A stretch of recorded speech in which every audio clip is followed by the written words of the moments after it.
अस्सलामुअलैकुम दोस्तों, हमारा मकसद ना सिर्फ आपको मुख्तलिफ तारीखी वाक़यात और अलूम से वाकिफ़ करवाना है, बल्कि दीन इस्लाम की सच्चाई दूसरे मज़ाहिब के उन लोगों तक भी पहुँचाना है जिनसे इनको हमेशा छुपाया गया है। हिंदुस्तान में रहने वाले हमारे दोस्त सिर्फ 2, 3 या 4 नहीं बल्कि करोड़ों देवी देवताओं यानी खुदाओं पर ईमान रखते हैं। इनमें से कोई विष्णु को कायनात का खालिक करार देता है तो कोई ब्रह्मा को, और जबकि कोई शिव को निज़ामी कायनात चलाने का जिम्मेदार समझता है। लेकिन प्यारे दोस्तों, शायद इन्हें ये इल्म नहीं कि इनकी अपनी ही मजहबी किताबें तौहीद यानी सिर्फ एक खुदा के वजूद की गवाही देती हैं, जो वो हर रोज अपने मंत्रों और शलोकों में पढ़ते हैं। लेकिन इनके मायनी और मफहूम से ये बिल्कुल ना आशना है। आज हम आपको तौहीद का जिक्र हिंदुओं की मजहबी किताबों से साबित करेंगे, और ये सुनकर ना सिर्फ आपके इल्म में इजाफा होगा बल्कि आम हिंदुओं को हक बात जानने का मौका भी मिलेगा।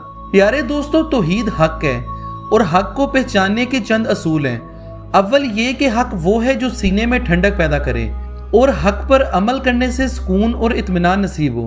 फरमाने इलाही है कि जान लो अल्लाह के जिक्र से दिलों को सुकून और इत्मीनान नसीब होता है, और जो लोग कुफ्र और शिर्क में मुब्तला हैं और अल्लाह की याद से गाफिल हैं, इन्हें कभी सुकून मुयस्सर नहीं है और वो हमेशा बेचैन ही रहते हैं। आज हम आपको कलमा तैबा और सूरह फातिहा से मुमासलत रखने वाली हिंदू मत के चंद मंत्रों के बारे में बताएंगे। हकीकी हिंदू धर्म में एक खुदा का तस्वुर बिल्कुल इसी अंदाज में मौजूद है जिस तरह दीन इस्लाम में पेश किया गया है। कोई भी मुसलमान अकीदा तौहीद और रसालत के लिए कलमा तैबा बयान करता है। ऐसी ही गवाही किसी हिंदू दोस्त से मालूम करने के लिए इससे ब्रह्मा सूत्रा के बारे में पूछा जाता है, जो कि ऋग्वेद की जिल्द 8 के श्लोक 1 में मौजूद है।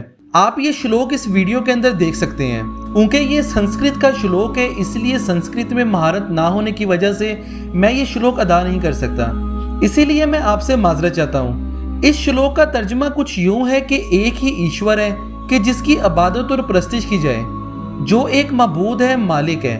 इसके सिवा कोई पूजा या इबादत के लायक नहीं है, नहीं और कभी नहीं। प्यारे दोस्तों, अब हम आपको हिंदुओं के एक मशहूर मंत्र यानी गायत्री मंत्र और इसके मफहूम से आगाही फराहम करेंगे।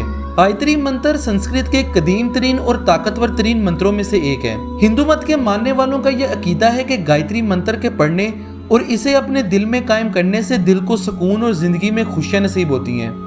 ये मंत्र इतना मशहूर है कि इसे आपने अक्सर इंडियन फिल्मों और ड्रामों में भी सुन रखा होगा, लेकिन इसके मायनी मफहूम से आप तो क्या बल्कि शायद हमारे हिंदू दोस्त भी वाकिफ नहीं है। प्यारे दोस्तों, इंतहाई हैरान कुन तौर पर यह गायत्री मंत्र कुरान पाक में मौजूद सूरह फातिहा से बेइंतहा मुमासलत रखता है। ये गायत्री मंत्र आप अपनी स्क्रीन पे देख सकते हैं। इसका उर्दू तर्जुमा कुछ इस तरीके से है। ऐ ब्रह्मांड की रचना करने वाले सबसे अजीम खुदा ईश्वर, तू मेरा सही मार्गदर्शन करना, ऐसा मार्गदर्शन कि मैं स्वर्ग की तरफ आ जाऊं, और घमंड, कपट और छल जैसी चीजों से मुझे दूर रख। ऐ ईश्वर, मैं तेरी प्रार्थना, तेरी अर्चना और तेरा अर्चन करता हूँ। एक और मंत्र जो कि सूरह फातिहा से काफी मुमासलत रखते हैं, यह यजुर्वेद के चैप्टर 4 श्लोक नंबर 1 और 2 में मौजूद है। इस मंत्र का तर्जुमा कुछ यूं बयान किया जाता है। ऐ सरापा इल्म, सबको रोशन करने वाले परमेश्वर, हमको हिदायत और मगफरत के लिए सीधे रास्ते से ले चल। मसब दाता प्रभु, हाजिर नाजिर मालिक, तो सबके अलूमो अमाल और अफकारो मामले से वाकिफ है। हमसे टेढ़, गुमराही और गुनाह को दूर कर।